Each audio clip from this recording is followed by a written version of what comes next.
গোপাল দাদু, গোপাল দাদু, পুকুরের ধারে মাঠের পাশে বনের মধ্যে মন্ত্রী মশাই, বটা, ঘটা, সেনাপতি মশাই আর পণ্ডিত মশাই না সকলেই একজোট হয়ে বসেছিল। আচ্ছা, তাই বুঝি। আর কি বলছিল শুনি? ওরা সবাই তোমার সম্পর্কেই খারাপ খারাপ কথা বলছিল আর বলছিল যে তোমাকে জব্দ করবে। সেনাপতি মশাইয়ের তো মনে মনে ইচ্ছে তোমাকে পৃথিবী থেকেই হাওয়া করে দেওয়া। দাদু, ওরা খুব খারাপ লোক। দাঁড়াও বাচ্চা ধনেরা, আমার পিছনে লাগা। আমার নামও গোপাল ভাঁড়, দেখাচ্ছি মজা। এবার বুঝবে কত ধানে কত চাল।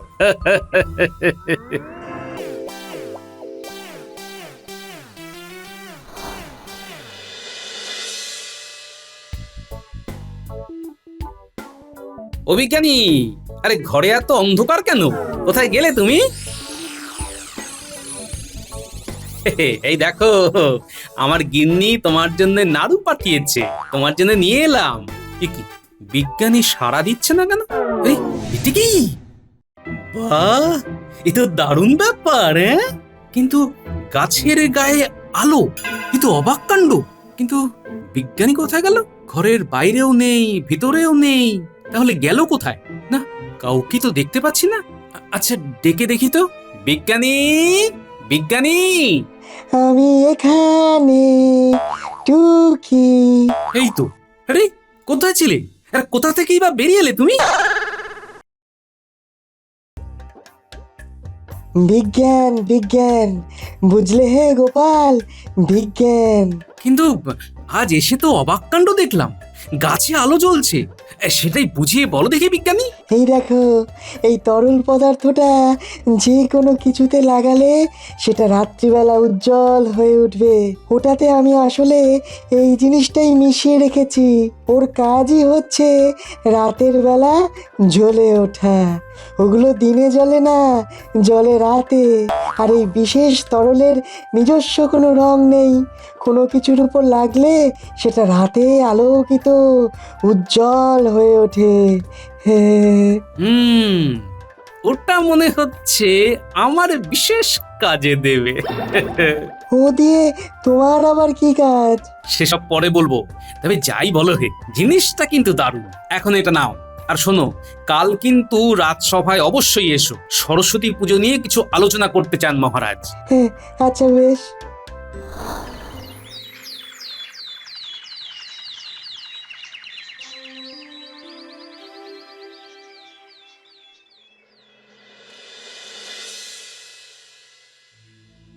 দেখো, আজ সভা শুরুতেই এই আলোচনাটা প্রয়োজন। তোমরা তো সকলেই জানো আমার জ্যাঠামশাই গত হয়েছেন, এখন আমার অসৌচ চলছে। এই অবস্থায় রাজবাড়িতে কিন্তু সরস্বতী পুজো করা সম্ভব হবে না। এমনটা যে হবে মন্ত্রী, সেটা তো আগে ভাবিনি। তাই এবছর পুজোর জায়গা বদল করতে হবে। তা তোমরা কি বলো? মহারাজ, আমি থাকতে এই নিয়ে আপনার চিন্তার কোনো কারণও দেখি না। আমার বাড়িতে এবার আমি নিজেই পুজোর আয়োজন করব। কেন মহারাজ? এবার মায়ের পুজো তো আমার বাড়িতেও হতে পারে। মহারাজ, অভয় দেন তো বলি। আমার বাড়ি থাকতে আমি পণ্ডিত মশাই, বাগদেবীর আরাধনার সমস্ত আয়োজন আমার বাড়িতেই মানায় মহারাজ। ঠিক কিনা বলুন? সকলে মিলে শুধু লুটে নেওয়ার তাল। মহারাজ, আমি বলছিলাম কি, ওই বিদ্যার দেবী সরস্বতীর আরাধনা তো পাঠশালাতেই হওয়া উচিত। উত্তম কথা, গোপাল তো ঠিকই বলেছে। বিদ্যার দেবীর পুজো তো পাঠশালাতেই হওয়া উচিত। তাহলে সেখানেই হোক। মহারাজ, আমি বলি কি, এই ব্যবস্থাটা কি ভালো হলো? মন্ত্রী, আমি ভেবে দেখেছি গোপাল ঠিক কথাই বলেছে। গোপাল, তুমি বরং খাজাঞ্চির কাছ থেকে 100 মোহর নিয়ে যাও। যথাজ্ঞা মহারাজ। মায়ের পুজো পাঠশালাতে জমবে মজা এবার। মন্ত্রী শান্ত্রী সেনাপতি ভুল বুঝলো আবার। জ্বলছে তাদের হৃদয়ে খানি, জ্বালা তাদের চোখে। শতমোহর না পেয়ে শুধুই মাথা ঠোকে।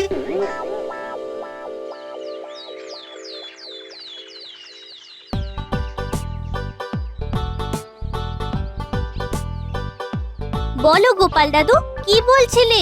বলি সরস্বতী পুজো আর কদিন বাকি সে খেয়াল আছে কি?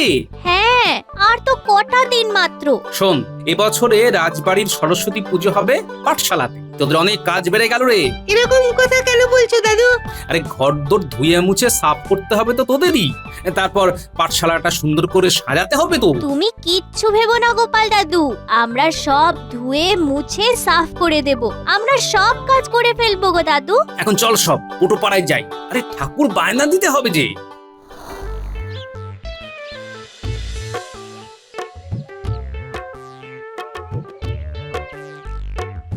আরে রে, এসো এসো গোপাল দাদা। ও বাবা, পুঁটি ন্যাপলা গুলটে, তোমরাও এসেছো? এসো এসো এসো। জানো তো মহারাজের জ্যাঠামশাই মারা গেছেন, তাই রাজবাড়িতে এবার পুজো হচ্ছে না। তার বদলে পুজো হবে পাঠশালা। ওখানে যেমন ভালো লাগবে এবার সেই অনুযায়ী প্রতিমা তৈরি করতে হবে, বুঝলে? সে আমি বুঝে গেছি গোপাল দাদা। হ্যাঁ, মন দিয়ে কাজ করো। মহারাজ দেখতে আসবেন কিন্তু। রাজ্যের অন্যান্য জায়গা থেকেও অনেকেই পুজো দেখতে আসবেন। সবার সেরা প্রতিমা বানাও তো দেখি মন দিয়ে। আচ্ছা গো গোপাল দাদা, ও তুমি কিচ্ছুটি চিন্তা করো না, তুমি যেমন বলবে তেমনই হবে। দেখি দেখি হাঁসটা দেখি। এই, এবার তোরা সব যা এখান থেকে। তোদের তো খেলার সময় হয়ে গেছে। আমি বায়নার দামটা দিয়ে যাচ্ছি। হ্যাঁ হ্যাঁ, চ চ, আমাদের খেলার সময় হয়ে গেছে। এমনিতেই শীতকালের বেলা, তাড়াতাড়ি সন্ধে নেমে আসবে। বনের পথ দিয়েই চল, তাড়াতাড়ি হবে। খেলার সময় বয়ে যাচ্ছে ভাই।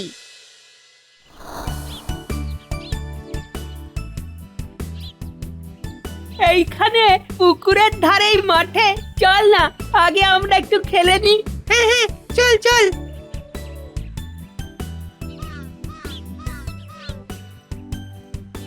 এনে গুলটে, বলটা ধর। এই যা, বলটা ধরতে পারলি না। যা যা যা গুলটে, এবার তুই বল খুঁজে নিয়ে আয়, যা। ঠিক আছে ঠিক আছে, তোরা সব এখানেই থাক, আমি বরং বলটা নিয়ে আসছি।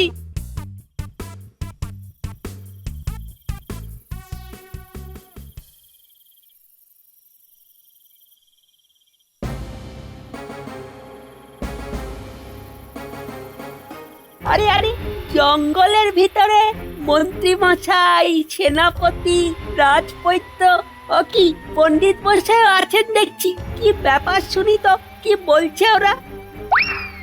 উফ, দিনের দিন অসহ্য হয়ে উঠেছে গোপালের কাণ্ড কারখানা। দেখেছো দেখেছো দেখেছো, গোপাল কেমন কায়দা করে কথা বলে ঠিক 100 মোহর বাগিয়ে নিল। উফ, মহারাজ তো কারো কোনো কথাই শুনলেন না। ওনার প্রিয় গোপালের কথাতেই সায় দিলেন। প্রিয় হয়ে ওঠা ঘোচাচ্ছি। সত্যি দিনের পর দিন গোপালের আচার আচরণ বড়ই বিরক্তিকর হয়ে উঠছে।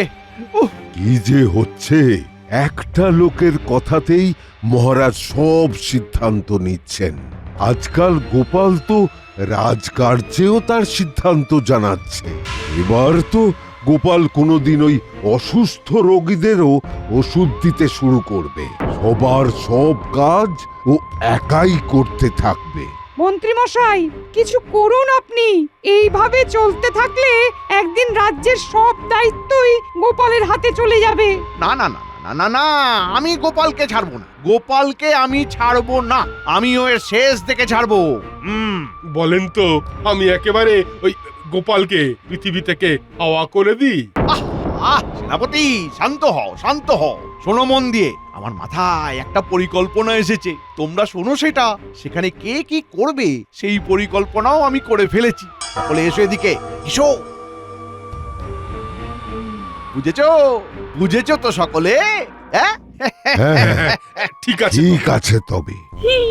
দাঁড়াও, আমি সব গোপাল দাদুকে বলে দেব।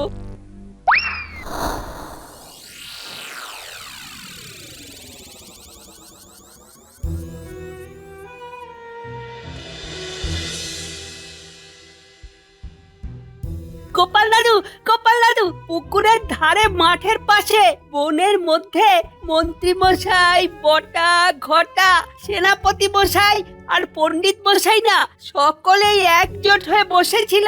আচ্ছা, তাই বুঝি। আর কি বলছিল শুনি? ওরা সবাই তোমার সম্পর্কেই খারাপ খারাপ কথা বলছিল। আর বলছিল যে তোমাকে জব্দ করবে।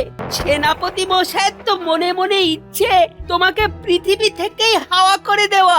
দাদু ওরা খুব খারাপ লোক। দাঁড়াও বাচ্চা ধনেরা, আমার পিছনে লাগা। আমার নামও গোপাল ভাঁড়, দেখাচ্ছি মজা। এবার বুঝবে কত ধানে কত চাল।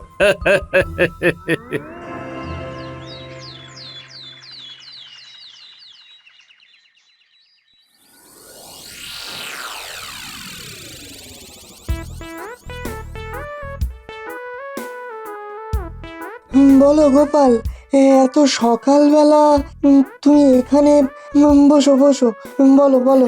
তোমার কাছ থেকে একটা জিনিস চাই। কি চাও বলো?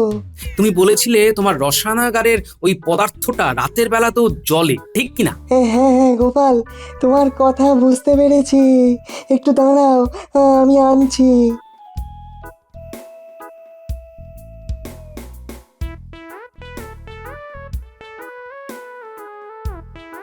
এই নাও গোপাল।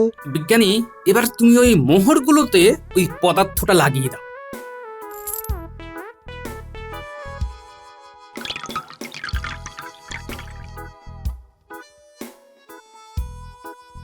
বুঝতে পারছি না গোপাল, এতে তোমার কি কার্যসিদ্ধি হবে? সে তোমার বুঝে কাজ নেই, আগে তো কাজটা করো। হ্যাঁ ঠিক আছে, এসো।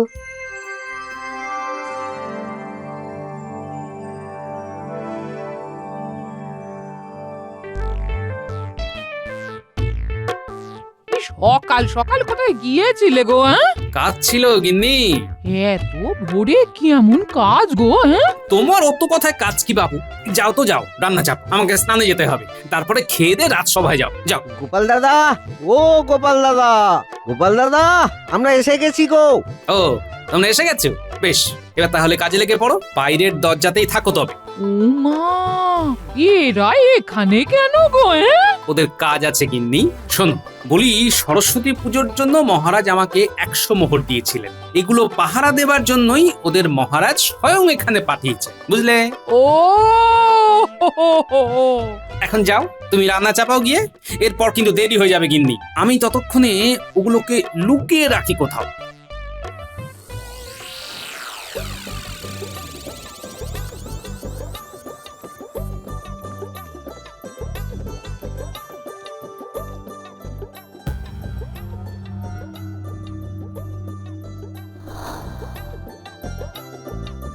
এই যে গোপাল দাদা, এই দেখো না, এই শেষ হয়ে এলো বলে।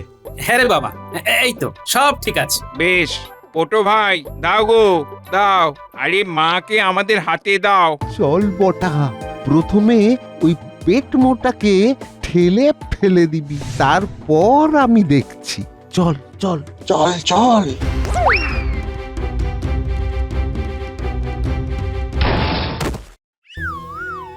আরে আরে, এই এই এই এই কে তোমরা? হ্যাঁ, আরে আরে আরে, লেগেছে গোপাল দাদা? ওঠো ওঠো। হ্যাঁ, তাই একটু, কিন্তু তোকে এখন কি করে ঠাকুরের দাম দিয়ে বলতো? আর পুজোই বা হবে কি করে? সমস্ত মোহরের থলিটা তো চলে গেল। তার মানে এইটা কেমন কথা হলো গোপাল দাদা? আমার ঠাকুরের দামটা তো দিতে হবে তোমায়, না হলে কিন্তু আমি তোমায় ছাড়বো না। হ্যাঁ, কেমন করে দিই বলতো বাপু? নিজের চোখে তো দেখলি কি ঘটলো। ওসব আমি জানি না, দাম তোমাকে দিয়ে যেতেই হবে। আচ্ছা ঠিক আছে, আমাকে একটু সময় দে, আমি তোর টাকা ঠিক দিয়ে দেবো।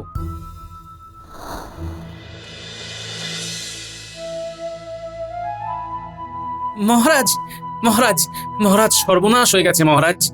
কি হয়েছে গোপাল? আগে শান্ত হও, শান্ত হও, বসো বসো তো। গতকাল সন্ধেবেলা আমি পটোকে ঠাকুর বায়নার জন্য মোহর দিয়েছিলাম, সেই সময় আমার হাত থেকে মোহরের লাল থলিটা ছিনতাই করে নিয়ে চলে গেল ওরা। ওরা কারা? কাদের এত বড় সাহস? ওদের মুখগুলো চাদরে মোড়া ছিল, মুখ দেখতে পাইনি তো মহারাজ। শুধু তাই নয়, পটু আমাকে যথেষ্ট অপমানও করেছে মহারাজ। আর দুদিন পরেই সরস্বতী পুজো, এবার কি হবে আমি তো ভেবেই পাচ্ছি না মহারাজ। সে কি গোপাল, তুমি কি তখন ঘুমোচ্ছিলে নাকি? এতগুলো মোহর তুমি হারিয়ে ফেললে? এই কথাটা কি বিশ্বাসযোগ্য নাকি? কোথায় রেখেছো মোহরগুলো? হ্যাঁ, কোথায় রেখেছো জানাও আমাদের। ছিনতাই হয়ে গেছে বললে চলবে না তো। না না না না, আমি কিন্তু বুঝতে পারছি মোহরগুলো কোথায় আছে। হ্যাঁ, ওগুলো গোপালের কাছেই আছে। মহারাজ, আমি তখনই আপনাকে বলেছিলাম গোপালকে দায়িত্ব দেবেন না। কি হলো দেখলেন তো? দেখলেন কি গোপাল, এখন চুপ করে আছো কেন? কিছু বলো। তোমার মুখের কথাগুলো এখন কোথায় গেল? কাজের কাজ তো কিছু করো না, শুধু কথাই তো বলো, শুধু কথা। কিন্তু এতগুলো মোহর তোমাকে দিলাম, আর দুদিন পরেই তো সরস্বতী পুজো। এখন কি হবে? কি হে গোপাল, বড় বেশি চুপ করে গেলে যে।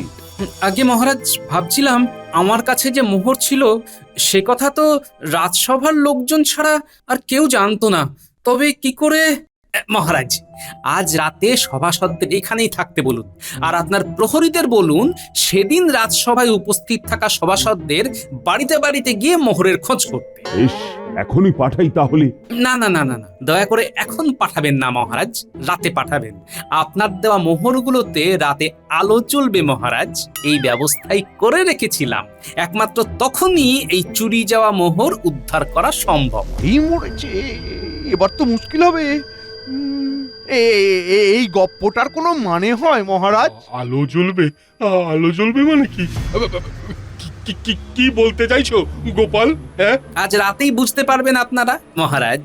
আমি যেমন যেমন বলবো ঠিক তেমন তেমন করলেই আপনার মোহর উদ্ধার সম্ভব মহারাজ। বেশ, তবে তাই হোক। আমরা রাত অবধি ওই রাজসভাতেই বসে থাকব। আজকে এর একটা হেস্তনেস্ত হবে, তারপর সবার মুক্তি।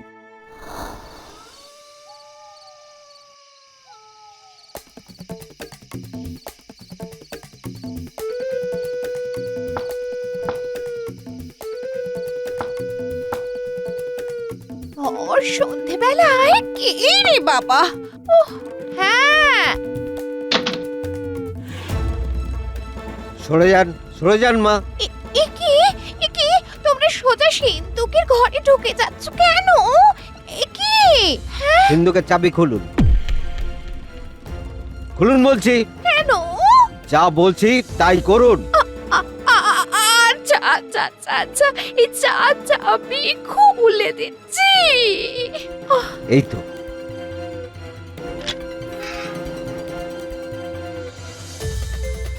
তো, পেয়েছি। এই তো পেয়েছি। 1 2 3 আর 5 6 25টা মন্ত্রীর বাড়ি থেকে পাওয়া গেছে 25টা। চলো হে ভাইয়া, এবার রাজপণ্ডিতের বাড়ি আরো 25টা বেরোলো। এই চলো এবার রাজবৈদ্যর বাড়িতে চলো। তাহলে 100টা মোহরের হদিশ পাওয়া গেল তো। সে আর বলতে। এবার চলো রাজসভার দিকে পা বাড়াই।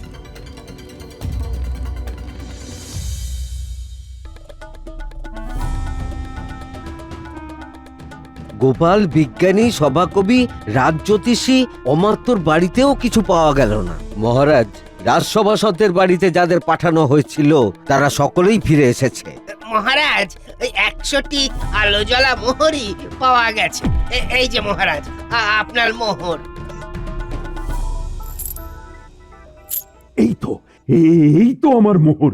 সত্যি তো, মোহরগুলো থেকে যেন ঠিকরে আলো বেরোচ্ছে। কিন্তু গোপাল, এইগুলো থেকে এমন আলো জ্বলছে কেন? আরে এটা কি? আজ এসে তো অবাক কাণ্ড দেখলাম, গাছে আলো জ্বলছে। এই দেখো, এই তরল পদার্থটা যে কোনো কিছুতে লাগালে সেটা রাত্রিবেলা উজ্জ্বল হয়ে উঠবে। ওগুলো দিনে জ্বলে না, জ্বলে রাতে। কোনো কিছুর উপর লাগলে সেটা রাতে আলোকিত উজ্জ্বল হয়ে ওঠে। বিজ্ঞানী, এবার তুমি ওই মোহরগুলোতে ওই পদার্থটা লাগিয়ে দাও।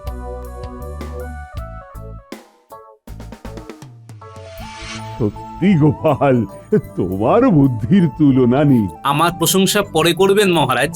বলুন তো, এই মোহরগুলো কার কার ঘর থেকে উদ্ধার হয়েছে? এবার বলো তো প্রহরী, কোথা থেকে এগুলো পেলে? আগে মহারাজ, 25টা পাওয়া গেছে মন্ত্রী মশাইয়ের সিন্ধুক থেকে, আরো 25টা পাওয়া গেছে সেনাপতির ঘর থেকে। বাকি 50টার মধ্যে 25টা পাওয়া গেছে রাজপণ্ডিতের ঘর থেকে। আর বাকি থামো। আমি আর সহ্য করতে পারছি না। মহারাজ একটু ধৈর্য ধরে শুনুন দয়া করে। শেষ 25টা মোহর পাওয়া গেছে রাজবৈদ্যর বাড়ি থেকে। হ্যাঁ, মন্ত্রী, তোমার কাছ থেকে এটা আশা করা যায় না। আর সেনাপতি, তোমার ওপর রয়েছে প্রজাদের নিরাপত্তার ভার। তুমি কিনা শেষে চুরি করলে, তাও রাজ অর্থ। আর আমি তো কিছুই বুঝতে পারছি না পণ্ডিত, বিদ্যার দেবীর পুজোর মোহর তুমি চুরি করলে কি করে? আর রাজবৈদ্যকে তো আমার বলার কোনো ভাষা নেই। তোমাদের সকলকেই শুলে চড়ানো উচিত। মহারাজ, মহারাজ, আমাদের ক্ষমা করে দিন মহারাজ। মহারাজ, আমাদের ক্ষমা করে দিন মহারাজ। আর কখনো এমন ভুল হবে না। আর কখনো এমন ভুল হবে না মহারাজ, আর কখনো না। এবারের মতো ছেড়ে দিন মহারাজ, মহারাজ এবারের মতো ছেড়ে দিন মহারাজ, এবারের মতো ছেড়ে দিন, এবারের মতো ছেড়ে দিন মহারাজ। মহারাজ, মহারাজ। তোমরা আমার রাজসভার অলংকার ছিলে, তোমরা এই কাজ করলে কি করে? না না না, আমার সামনে থেকে চলে যাও, তোমরা যাও। আর 1 মাসের জন্য এই রাজসভা থেকে নির্বাসন দিলাম তোমাদের। যাও যাও, আমার চোখের সামনে থেকে দূর হয়ে যাও তোমরা।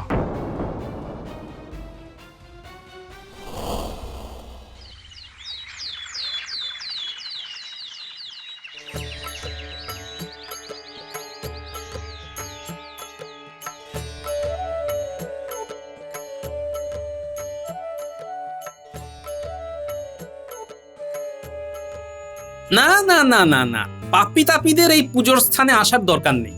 তারা বরং দূরেই থাক। শুধু তাই নয়, তাদের পুজোর কোনো কাজে অংশগ্রহণ করার কোনো দরকার নেই। হ্যাঁ হ্যাঁ গোপাল, ওরা যেন মায়ের পুজো স্থান থেকে দূরে থাকে, বলে দাও ওদের। মহারাজ, মহারাজ, আমায় আমায় পুজো করা থেকে বঞ্চিত করবেন না মহারাজ। মহারাজ, রাজপণ্ডিত, তুমি যাও, আগে মায়ের কাছে এই অপরাধের জন্য ক্ষমা ভিক্ষা করো, তারপর সবকিছু। হে মা সরস্বতী, আমার আমার অপরাধের জন্য আমি অনুতপ্ত। আপনি আপনি আমাকে ক্ষমা করুন। না না মন্ত্রী, তোমার প্রসাদ পাবারও দরকার নেই। ওদের এবার চলে যেতে বলো গোপাল। অনেক ভোরবেলা থেকে এখানে এসে রয়েছি মহারাজ, খুব খিদে পেয়ে গেছে মহারাজ। আপনি এবার ক্ষমা করুন মহারাজ, ক্ষমা করে দিন। তোমাদের শাস্তি পুনর্বহাল রইল। রাজসভার ধারে গেলে এবার তোমাদের বন্দি করে অন্ধকার কুটুরিতে রেখে দিয়ে তোমাদের গায়ে বিজ্ঞানীর দেওয়া ওই বিশেষ ওষুধ মাখিয়ে দিতে বলবে। আর সারাক্ষণ জ্বলতে থাকবে তোমরা। ভালো চাও তো চলে যাও এখান থেকে। যাও যাও, চলে যাও এখান থেকে, দূর হয়ে যাও। যাচ্ছি যাচ্ছি মহারাজ, যাচ্ছি যাচ্ছি।